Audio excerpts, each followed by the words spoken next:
ಏನಿವತ್ತು ಬೈರಸಂದ್ರ ಗ್ರಾಮದ survey number 83 ಸಬ್ 2ರಲ್ಲಿ ಈಗ ನಮ್ಮ ಬಹುಜನ ಚಳವಳಿ ಮುಖಂಡರು ಮತ್ತೆ ಈ ಜಮೀನಿನ ಮಾಲೀಕರು ನಮ್ಮ ಜೊತೆ ನಿಂತಿದ್ದಾರೆ. ವಿಚಾರ ಏನು ಅಂತಂದ್ರೆ, ನಮ್ಮ ಅನುಷಾ ಕೋಮು ವಸಂತ್ ಕುಮಾರ್ ಎಂಬವರು ಈ ಒಂದು 83 ಸಬ್ 2ರ ಜಮೀನನ್ನ ಈ ಹಿಂದೆ ಕ್ರಯಕ್ಕೆ ಪಡೆದು ಎಲ್ಲ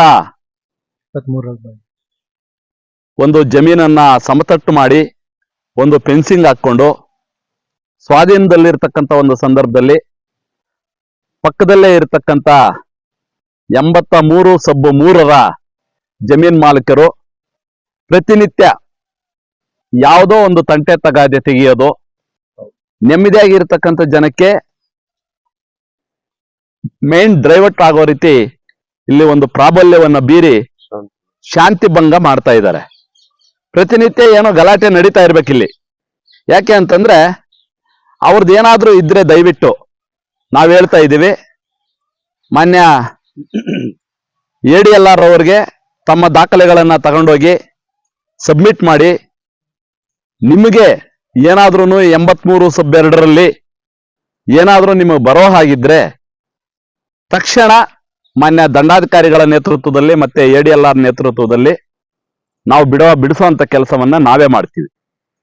ಇಲ್ಲ ನಿಮಗೆ ಬರ್ಲಿಲ್ಲ ಅಂತಂದ್ರೆ, ಈ ಹಿಂದೆನೂ ಸಹ ಹೇಳ್ತಾ ಇದ್ದಾರೆ ನಮ್ಮ ವಸಂತು ಮತ್ತೆ ಇತರರು, ನಾವ್ ಹಿಂದೆ ಮಾತುಕತೆ ನಡೆದಿತ್ತು, ಇರೋದ್ರಲ್ಲೇ ನಮ್ಗೆ ಯಾವ್ದು ಗಲಾಟೆ ಬೇಡ, ಇರೋದ್ರಲ್ಲಿ ನಾವು ಒಂದು ಮೂಲೆ ಹಿಂಗಿರ್ತೀವಿ, ಈ ತರ ಮಾಡ್ಕೊಳ್ಳೋಣ ಅಂತೇಳಿ ಅವ್ರು ಕೇಳಿದ್ರು.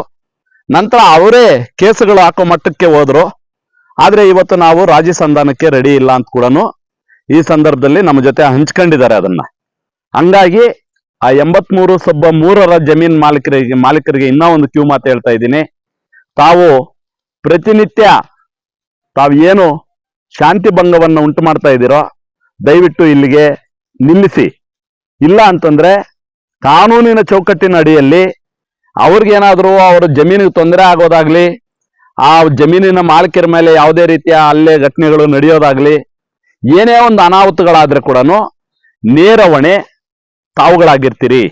ಹಂಗಾಗಿ ದಯವಿಟ್ಟು ನಾವು ಬಹುಜನ ಸಂಘಟನೆಗಳ ಒಕ್ಕೂಟ ಏನ್ ಹೇಳ್ತಾ ಇದ್ದೀವಿ ಅದನ್ನ ದಯವಿಟ್ಟು ರಾಜಿ ಸಂಧಾನಗಳು ಮಾಡ್ಕೊಂಡು ನಾವು ಅನ್ಯೋನ್ಯವಾಗಿ ಹೋಗ್ತೀವಿ ಅಂತಂದ್ರೆ ಅದಕ್ಕೂ ನಾವು ರೆಡಿ ಇರ್ತೀವಿ.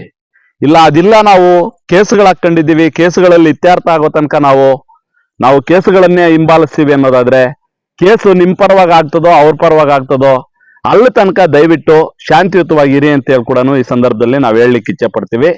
ಹಂಗಾಗಿ ಇವತ್ತೇನ್ ನಾವಿಲ್ಲಿ ಬಂದು ಸ್ಥಳ ಪರಿಶೀಲನೆ ಮಾಡಿದೀವಿ, ಸ್ಥಳ ಪರಿಶೀಲನೆ ಮಾಡಕ್ ಬಂದಿರತಕ್ಕಂಥ ಒಂದು ಸಂದರ್ಭದಲ್ಲಿ ತಾವುಗಳು ಕೋಲಾರದಿಂದ ಬೇರೆ ಒಂದು ಸರ್ವೇಯರ್ನ ಕರ್ಕೊಂಡ್ಬಂದು ತಾವು ಇಲ್ಲಿ ಮಾಡ್ತಾ ಇದ್ದೀರಿ.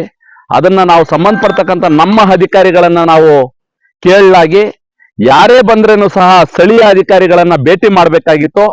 ಸ್ಥಳೀಯ ಅಧಿಕಾರಿಗಳ ಗಮನಕ್ಕೆ ಇಂಥ ಒಂದು ಜಮೀನನ್ನ ನಾವು ಸರ್ವೆಗೆ ಹೋಗ್ತಾ ಇದ್ದೀವಿ ಅಂತ ಹೇಳಿ ತಿಳಿಸ್ಬೇಕಾಗಿತ್ತು.